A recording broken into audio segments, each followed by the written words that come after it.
nuclear power plant.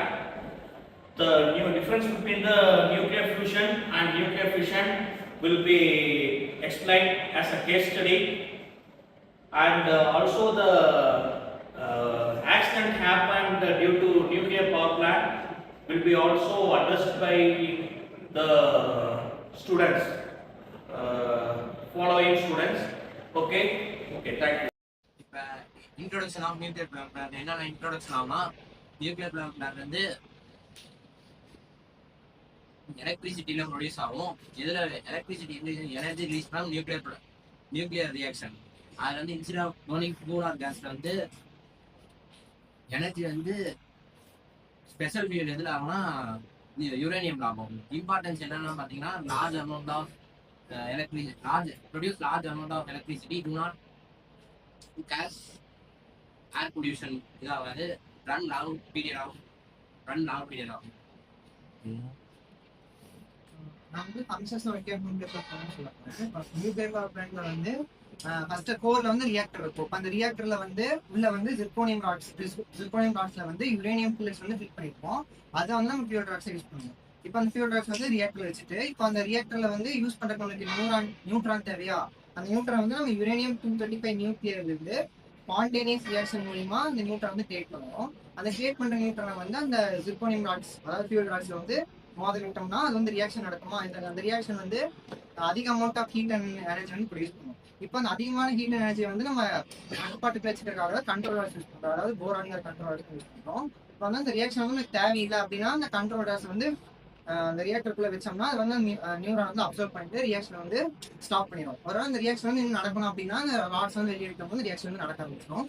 இப்போ அந்த reaction வந்து அந்த நியூட்ரான் வந்து ப்ரொடியூஸ் பண்ணுறது வந்து ரொம்ப ஃபாஸ்ட்டாக இருக்கும். அதை வந்து நம்ம ஸ்லோ பண்ணுறதுக்கு வந்து மாடரேட் யூஸ் பண்ணுறோம். அந்த மாடரேட் என்ன பண்ணோம்னா அந்த ஃபாஸ்ட் மூவிங் நியூட்ரான்ஸை வந்து ஸ்லோ பண்ணி அந்த நியூட்ரான்ஸ் வந்து ஸ்லோவாக மூவ் ஆகிருக்கும். அப்போ அந்த ரியாக்ஷன் வந்து நம்ம ஸ்டெடியாக இருக்கும். இப்போ இந்த ப்ரொடியூஸ் ஆகிற அதிகமான ஹீட் அண்ட் எனர்ஜி வந்து கூலண்ட் வச்சு, அதாவது டியூட்ரியம் D2O அப்படிங்கிற டியூட்ரியம் வந்து அது நல்ல கூலண்ட். அந்த கூலண்ட் வச்சு ப்ரொடியூஸ் ஆகிற ஹீட் வந்து அப்சர்வ் பண்ணுவோம். அந்த ரியாக்டர் சுற்றி தான் அந்த கூலண்ட் இருக்கும். அப்போ அந்த ஹீட் வந்து அந்த கூலண்ட் வந்து அப்சர்வ் பண்ணுவோம். அப்சர்வ் பண்ணதுக்கு அப்புறம் அந்த கூலண்ட் வந்து இன்னொரு செட் ஆஃப் ப்ரெஷரைஸ்டு வால்வு கொண்டு போவோம். அந்த ப்ரெஷரைஸ்டு வால்வு வந்து நார்மல் வாட்டர் இருக்கும். இப்போ என்ன பண்ணுவோம்னா, இப்போ இந்த சைடு அந்த கூலண்ட் வந்து போகும்போது அந்த கூலண்ட் வந்து ரொம்ப சூடாக இருக்கும். அந்த ஹீட் வந்து அப்சர்வ் பண்ணிட்டு அந்த கூலண்ட் வந்து இந்த இருக்க அந்த வாட்டரை வந்து மீட் பண்ணும்போது ரொம்ப அதிகமான ஹீட் ப்ரொடியூஸ் ஆகும். அதாவது நார்மல் வாட்டர் அந்த ஹீட் பண்ணி அது வந்து ஸ்டீம் ப்ரொடியூஸ் பண்ணிருக்கும். இப்போ அந்த ஸ்டீம் வந்து ரொம்ப ப்ரெஷராக இருக்கும். அந்த ப்ரெஷரான ஸ்டீம் வந்து நம்ம வந்து டர்பைன் மாதிரி இருப்போம். அதாவது ஒரு செட் ஆஃப் 4-5 டர்பைன் இருக்கும். அது வந்து ஷார்ட் கனெக்ட் பண்ணி வச்சிருப்பாங்க. இப்போ அந்த ஷார்ட் வந்து ஜென்ரேட்டரோட கனெக்ட் ஆயிருக்கும். இப்போ அந்த டர்பைன்ல வந்து அந்த ஸ்டீம் பண்ணிட்டு டர்பைன் சுத்த ஆரம்பிக்கும் போது அந்த ஷாஃப்ட் சுத்துமா, அந்த ஷாஃப்ட் சுத்தும் போது ஜென்ரேட்டர்ல இருக்க மேக்னெட்டிக் போல்ஸ் வந்து ரொட்டேட் ஆகி எலக்ட்ரிசிட்டி ப்ரொடியூஸ் ஆகும்.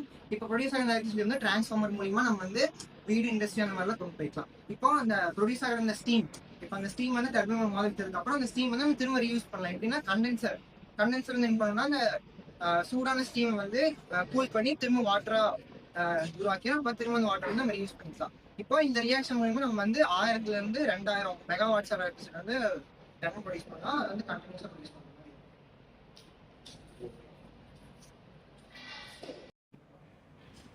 நியூக்ளியர் பவர் பிளான்ட், அதாவது உக்ரைனில் நடந்த ஒரு ஆக்சிடென்ட் தான் வந்து செர்னோபில் டிசாஸ்டர். ஸோ அந்த செர்னோபில் டிசாஸ்டர் வந்து April 26, 1986 நடந்த ஒரு ஆக்சிடென்ட்னு சொல்லலாம். ஸோ செர்னோபில் அப்படிங்கிறது ஒரு நியூக்ளியர் பவர் பிளான்ட். அந்த பவர் பிளான்ட் வந்து ப்ராப்பரான ஒரு சேஃப்டி மெஷர்ஸ் இல்லாமல் அவங்க வந்து சேஃப்டி டெஸ்ட் பண்ணதுனால நடந்த ஒரு ஆக்சிடென்ட். அங்கே இருக்க ரியாக்டர் 4 அப்படிங்கிறது வந்து எக்ஸ்ப்ளோர்ட் ஆயிடுச்சு. ஸோ அதனால பக்கத்தில் ட்ரிப்யார்ட் அப்படிங்கிற ஒரு டவுனில் வந்து இருக்கிற பீப்புளெலாம் வந்து ரொம்பவே சஃபர் ஆகிறாங்க. அங்கே நடந்த ஆக்சிடென்ட்னால வித்தின் அ ஹார்ஸில் வந்து அந்த பீப்புளெலாம் வந்து வேறு இடத்துக்கு எவாக்குவேட் பண்ண வேண்டிய சுச்சுவேஷன் வந்து கிரியேட் ஆயிடுச்சு. ஸோ இதனால் என்ன அப்படின்னா, ப்ராப்பரான சேஃப்டி மெஷர்ஸ் இருந்தால் மட்டும்தான் எந்த ஒரு நியூக்ளியர் பவர் பிளான்ட்லையும் வந்து சேஃப்டி டெஸ்ட் பண்ணணும் அப்படின்னு சொல்லிட்டு கவர்மெண்ட் சைட்லேருந்து ஒரு அனௌன்ஸ்மெண்ட் கொடுத்துருக்காங்க. ஸோ இதெல்லாம் வந்து உக்ரைனோட இதில் பேஸ்டாக வந்து இந்த கவர்மெண்ட் ரூல்ஸ் எல்லாம் வந்து அனௌன்ஸ் பண்ணியிருக்காங்க. ஸோ நான் அதை எஃபோர்ட்ஸ் பற்றி சொல்ல போகிறேன். இந்த செர்னோபில் டிசாஸ்டர் வந்து இன்னுமே அதை வந்து அஃபெக்ட் ஆகிட்டு அந்த பிளேஸில் வந்து. ஸோ அங்கே இருக்கிற பீப்புள்ஸ் வந்து இந்த ரேடியேஷன் எக்ஸ்ப்ளோசர்னால நிறையா டிசீஸ் அந்த கேன்சர்ஸ் அந்த மாதிரி நிறைய ஹெல்த் இஷ்யூஸ் எல்லாம் ஒன்றுமே அவங்க அஃபெக்ட் பண்ணுறாங்க. அங்கே இருக்கிற லேண்ட்ஸ் எல்லாம் ஒன்றுமே அன்சேஃபாக இருக்குது, அவங்கள வாழ்றதுக்காக அன்சேஃபாக இருக்குது. ஸோ இந்த வேர்ல்டில் ஃபுல்லாக இந்த இன்சிடென்ட் வந்து ஒரு எக்ஸாம்பிள் எக்ஸாம்பிளாக இருக்குது. நியூக்ளியர் பவர் பிளான்ட் வந்து நம்ம எப்படி சேஃப்டியாக பண்ணணும், அட்வான்ஸ் டெக்னாலஜிஸ் எல்லாம் நம்ம எப்படி கேர்ஃபுல்லாக ஹேண்டில் பண்ணணுங்கிறது இது ஒரு எக்ஸாம்பிளாக இருக்குது. So thank you.